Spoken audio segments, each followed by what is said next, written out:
Hello students, how are you all. Students, आज इस lecture video में हम जेनाइटल ट्यूबरक्लोसिस के बारे में पढ़ेंगे। जेनाइटल ट्यूबरक्लोसिस काफ़ी ड्रेड डिसीज़ है जिसमें लाइफ और डेथ बहुत ही स्ट्रांगली ब्लेंडेड होते हैं एंड डेथ हमेशा ग्लो लेता है लाइफ के ऊपर एंड लाइफ को हमेशा ग्रीसी होना होता है डेथ के सामने। ये काफ़ी ड्रेड डिसीज़ है जेनाइटल ट्यूबरक्लोसिस। अगर हम बात करें सर्वे के अकॉर्डिंग तो 2013 में 2013 8.6 मिलियन पीपल ऐसे थे जो इस वजह से टीबी की वजह से बीमार पड़े, जिसमें से 1.5 मिलियन पीपल की डेथ हो गई according to WHO in 2014 and सिर्फ इंडिया में 26% टोटल टीबी के केसेस थे। ग्लोबली जो केसेस थे उसमें से 26% केसेस सिर्फ इंडिया के थे। एंड HIV के बाद HIV has altered the dynamics of TB world wide. TB के डायनामिक्स को वर्ल्ड वाइड टीबी के डायनामिक्स को ऑल्टर कर दिया है HIV ने। ऐसे पेशेंट्स जो को इन्फेक्टेड होते हैं HIV से वो कंट्रीब्यूट करते हैं about 8.5% of the increase in tuberculosis case per year. HIV की वजह से इस केसेस में और ज़्यादा इसके डायनामिक्स चेंज हुए हैं और ज़्यादा इन्हेंसमेंट हुई है। अगर हम बात करें जेनाइटल ट्यूबरक्लोसिस की तो ये second most common form of extra pulmonary TB है after peripheral lymphadenopathy. And genital TB जो है वो 5 to 10% वुमेन में पाया जाता है जिनको इनफर्टिलिटी की प्रॉब्लम होती है या लो रेट्स इन इसकी ऑस्ट्रेलिया में लो रेट्स है and 1% and high rates up to 19% in India and सबसे ज़्यादा हाई रेट्स इसके इंडिया में हैं अप टू 19% ICMR के सर्वे के according. And genital tuberculosis India में इंक्रीज़ हुआ है 30% इन 2015 में फ्रॉम 19% इन 2011। इसके केसेस और इंक्रीज़ हुए हैं 19% से 30% इन 2015। अब बात करें इसके पैथोफिजियोलॉजी की तो ट्यूबरक्लोसिस ऑर्गेनिज्म एक नॉन मोटाइल ऑब्लिगेट एरोब होते हैं जो कि रेप्लिकेटिंग साइकिल होती है जिनकी 17 to 24 आवर्स की एंड ये स्लो ग्रोइंग होते हैं। जैसा कि हमने पढ़ा है कि ये नॉन मोटाइल होते हैं, दैट मीन्स कि इनके पास अपने आप मूव करने की एबिलिटी नहीं होती है एंड ये ऑब्लिगेट एरोब होते हैं, दैट मीन्स कि इनको अपनी ग्रोथ के लिए ऑक्सीजन की रिक्वायरमेंट होती है, ऑक्सीजन कंपलसरी है इनकी ग्रोथ के लिए। सेकेंड, ये नॉन कैप्सुलेटेड होते हैं, कैप्सूल्स प्रेजेंट नहीं होती इनमें and acid fast due to the surface lipids resistance to common antibacterial agents and lytic enzymes. क्योंकि एसिड फास्ट होते हैं ये रेसिस्टेंट होते हैं कुछ कॉमन एंटीबैक्टीरियल एजेंट्स के लिए एंड लाइटिक एंजाइम्स के लिए काफ़ी रेसिस्टेंट होते हैं। ये काफ़ी रिजिड होते हैं, इन्फेक्शन की डिसीज़ेस के चांसेस इसीलिए और बढ़ते हैं इस केस में। एज ग्रुप की बात करें तो किसी भी एज ग्रुप के पीपल को हो सकता है, 75% being in the 20 to 45 years. 75% cases ऐसे पीपल के हैं जिनकी एज 20 to 45 ईयर्स के बीच की रही हो, या फिर वैसे women like post menopausal women, ऐसे वुमेन जिसमें मेनोपोज पहले आ गया हो, लाइक 17 to 11% ऐसे केसेस होते हैं जिसमें ये पोस्ट मेनोपोजल के केसेस होते हैं, उनमें ये इन्फेक्शन और इस डिसीज़ के चांसेस होते हैं ज़्यादा। अगर हम प्राइमरी इन्फेक्शन की बात करें तो primary infection occurs close to menarche increase chance of genital TB and mycobacterium tuberculosis of human type like 90 to 95%। Mycobacterium tuberculosis है ह्यूमन टाइप के, ह्यूमन में टीबी कॉजिंग एजेंट जो है वो माइकोबैक्टीरियम ट्यूबरक्लोसिस है 90 to 95% केसेस में। Rarely है mycobacterium bovine which is 5 to 10% and almost all of secondary type. If the bacilli are not eradicated, अगर हमने इस बेसिलाई को एरेडिकेट नहीं किया, ख़त्म नहीं किया, तो risk of reactivation specially in conjunction with disease like AIDS and steroid stress और माइल न्यूट्रिशन के केस में इनके बढ़ जाएंगे। इसको एरेडिकेट करना अभी हमारे पास सबसे पहला ऑप्शन होना चाहिए, सबसे ज़्यादा प्रायोरिटी में होनी चाहिए, क्योंकि अगर एरेडिकेट नहीं किया इस बेसिलाई को तो इसकी रीएक्टिवेशन के चांसेस रिस्क बढ़ जाते हैं, स्पेशली कॉन्जुगेशन विद डिसीजेस, कुछ डिसीज़ेस के कॉन्जुगेशन में लाइक एड्स के केस में, और अगर कोई ज़्यादा स्ट्रेस लेता हो या माल न्यूट्रिशन के केस में या स्टेरॉइड्स के केस में इनके चांसेस और बढ़ जाते हैं। अगर हम फैलोपियन ट्यूब की बात करें तो प्राइमरी साइट है ये, एंड इनका मोड ऑफ स्प्रेड हेमाटोजेनस होता है। हेमाटोजेनस इनका मोड ऑफ स्प्रेड है 90% केसेस में। हेमाटोजेनियस इनका स्प्रेड होता है लाइक लिम्फेटिक और एसेंडिंग, दोनों मेथड से। Frequency of tuberculosis in genital organs. तो जेनाइटल ऑर्गन में क्या फ्रीक्वेंसी होती है ट्यूबरक्लोसिस की? तो जेनाइटल ऑर्गन में फैलोपियन ट्यूब सबसे ज़्यादा हाई रिस्क पे होता है, क्योंकि फैलोपियन ट्यूब में 90 to 100% फ्रीक्वेंसी होती है, एंड एंडोमेट्रियम में 50 to 60%, ओवरीज में 20 to 30%, सर्विक्स में 5 to 15%, वल्वा एंड वजाइना में 1%। अब tuberculosis of the fallopian tube, अगर हम जेनाइटल ट्यूबरक्लोसिस में ट्यूबरक्लोसिस फैलोपियन ट्यूब के ट्यूबरक्लोसिस के बारे में पढ़े तो both tubes are involve in 100% of cases. तो 100% केसेस में दोनों ही फैलोपियन ट्यूब्स इन्वॉल्व होते हैं इस इन्फेक्शन में। अगर हम इनिशियल की बात करें तो सब म्यूकोसल लेयर ऑफ एम्पिला, देन ये स्प्रेड होते हैं, स्प्रेड मेजली मस्कुलर लेयर तक एंड स्प्रेड आउटवर्ड्स।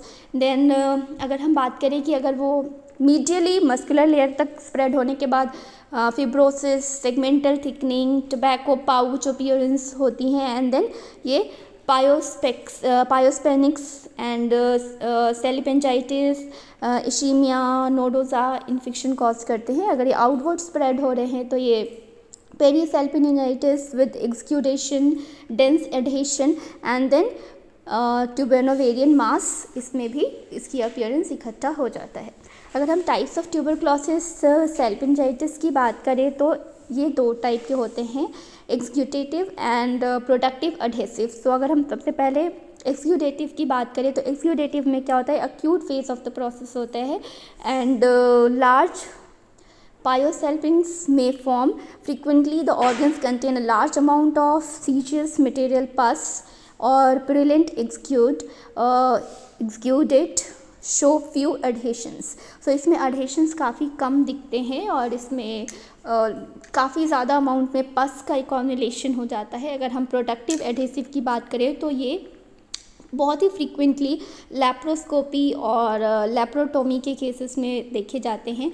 इसमें ट्यूब्स जो है वो स्टडेड हो जाते हैं with tuberculosis and are densely adherent to the surrounding organs, and ये सराउंडिंग ऑर्गन से डेंसली अडहेरेंट होते हैं, and the tube will wall is thickened and nodular. So जो ट्यूब की वॉल है वो मोटी हो जाएगी और नॉड्यूलर हो जाएगी, and eventually when the process starts healing it results in calcification and fibrosis. So eventually जो ये अगर हीलिंग प्रोसेस स्टार्ट होती है तो इसकी वजह से कैल्सिफिकेशन और फिब्रोसिस हो जाता है। जैसा कि आप देख सकते हैं, पहला है प्रोडक्टिव के diagram and second is एक्सक्यूडेटिव।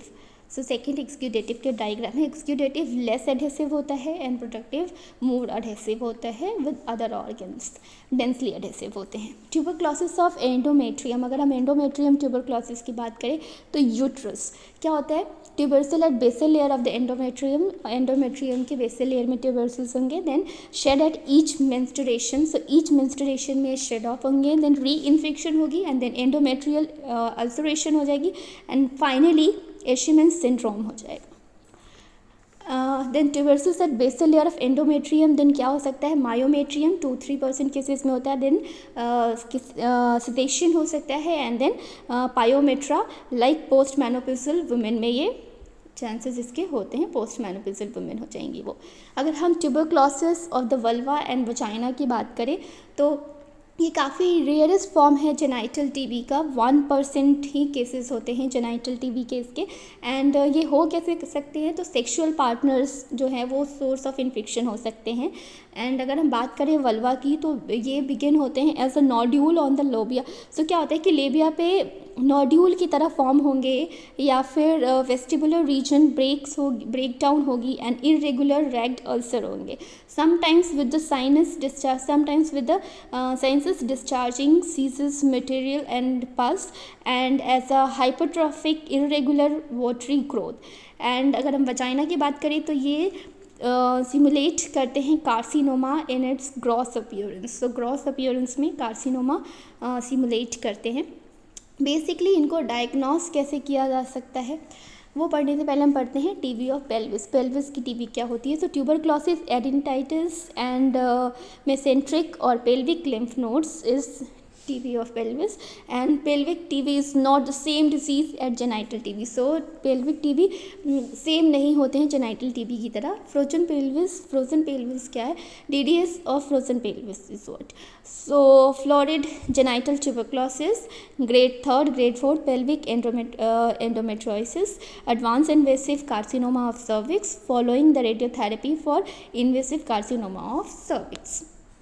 Clinical features की बात करें तो 20% हिस्ट्री है टीबी की इमीडिएट फैमिली में, एंड पास्ट हिस्ट्री है ट्यूबरक्लोसिस की काफ़ी, क्योंकि इनकी री इन्फेक्शन के चांसेस इसमें होते हैं. एसिम्प्टोमेटिक 10 to 11% पीपल होते हैं. अगर हम सिस्टमिक की बात करें तो history of poor general health persisting over a period of months or years and associated with weight loss, undue fatigue, low grade fever और lower abdomen pain, so ये सारे इनके ये सिस्टमिक की बात करें तो ऐसे लोग जो कि मैल न्यूट्रिशन के शिकार हो, जिनको प्रॉपर न्यूट्रिएंट्स डाइट नहीं मिल रहा हो या कोई और बीमारी से ग्रसित हो, लाइक HIV एड्स अगर एसोसिएटेड है तो ऐसे केस में उनके चांसेस ज़्यादा होते हैं. इन केस में होता क्या है, वेट लॉस होने लगता है, काफ़ी फैटिक होती है, लो ग्रेड फीवर रहता है, लोअर एब्डोमिनल पेन होता है. और मेन रीजंस क्या क्या होते हैं इनफर्टिलिटी के क्या क्या होते हैं ट्यूबरक्लोसिस के, और ख़ासकर जेनाइटल ट्यूबरक्लोसिस के. तो infertility is the main reason. Like second is menstrual disturbances, third is abdominal swelling, fourth is postcoital bleeding, and the next one is vaginal discharge, and the last one is dyspareunia. So ये सारे reasons है. Science की बात करें तो normal in 50%, abdominal examination, doughy feeling. So abdominal examination से हम पता कर सकते हैं, क्योंकि डॉई फीलिंग होती है एब्डोमिन में, एब्डोमिनल मास इकोमुलेट हो जाते हैं, pelvic mass, then adnexal mass, abdominal tenderness and pelvic adnexal tenderness. So these are the signs. Diagnostic criteria की बात करें तो हम इसको क्लिनिकल मेथड से, लैब एविडेंसेस से, histopathological confirmation, imaging, visual evidence से इसको हम डायग्नोस कर सकते हैं. अगर हम जनरल सिम्टम्स की बात करें तो जनरल क्या क्या साइंस एंड सिम्टम्स होते हैं. सो लॉस ऑफ वेट और एपेटाइट होता है इस केस में, एंड लो ग्रेड फीवर होता है, मैलिस, नाइट स्वेट्स होती है, परसिस्टेंट वजाइनल डिस्चार्ज. सो वजाइनल डिस्चार्ज काफ़ी लॉन्ग टाइम तक परसिस्ट कर सकते हैं. नॉन हीलिंग ऑफ वुंड, अगर किसी को घाव या कट लग जाती है तो हील नहीं होंगे. Unexplained ascites and chronicity of symptoms. So symptoms की क्रोनिसिटी बढ़ जाएगी. अगर हम एडेनेक्सल डिसीज़ की बात करें तो adnexal disease with ascites in virgins. So chronic PID refractory to standard antibiotic treatment, post-menopausal women with bleeding, persistent leukorrhea and pyometria where endometrial neoplasia has been excluded. Now investigations की बात करें कि हम कैसे इसको इन्वेस्टिगेट करते हैं. First of all तो ऐसे वीमेन जो कि इनफर्टाइल है, देन हमें हम उसको पता लगा सकते हैं. तब हम देन अगर एक बार ये पता लगता है कि अच्छा उसके रीज़न क्या है, तब हम पता करेंगे मेन रीज़न क्या है, फैलोपियन ट्यूब में ब्लॉकेज है, यूट्रस में ब्लॉकेज है, क्या है. और एक बार ये डायग्नोस हो जाता है, कंफर्मेशन हो जाती है कि जेनाइटल ट्यूबरक्लोसिस है, देन उसका प्रॉपर ट्रीटमेंट होना चाहिए. सो इन्वेस्टिगेशन के लिए हम CBC, ESR, CXR, ultrasound, laparoscopy, histopathology, microbiology में हम मेंटॉक्स टेस्ट कर सकते हैं, एंड QTGT, सेरोलॉजी में हम AFB माइक्रोस्कोपी कर सकते हैं, कल्चर की यूरिन टेस्ट कर सकते हैं, मॉलिकुलर टेस्ट में HIV टेस्ट कर सकते हैं. So these are the investigations. Haemogram is usually normal, may show lymphocytosis, low HP. So haemogram usually normal होता है और ये शो कर सकता है लिम्फोसाइटोसिस या लो HP के केसेस को. ESR is usually normal but may be raised. So इसके केस में, TB के केस में ESR नॉर्मल भी हो सकते हैं या बढ़े हुए भी होते हैं, HB लो होता है. एंड यूरिन माइक्रोस्कोपी में show a bacteriopyuria in concomitant TB and raised serum CA-125 levels. तो दीज आर द इंडिकेशंस. इस तरीके से हम इसको इन्वेस्टिगेट कर सकते हैं. चेस्ट एक्सरे भी हम कर सकते हैं. Most chest x ray are normal. So ज़्यादातर चेस्ट एक्सरेज नॉर्मल होते हैं. अगर ओल्ड हील्ड है, पहले से होके हील्ड किया गया है, ओल्ड हील्ड है, तो स्कैर्ड लेजन्स हमें देखने को मिलेंगे. और करेंट और पास्ट ट्यूबरक्लोसिस लेशंस है अगर लंग्स में.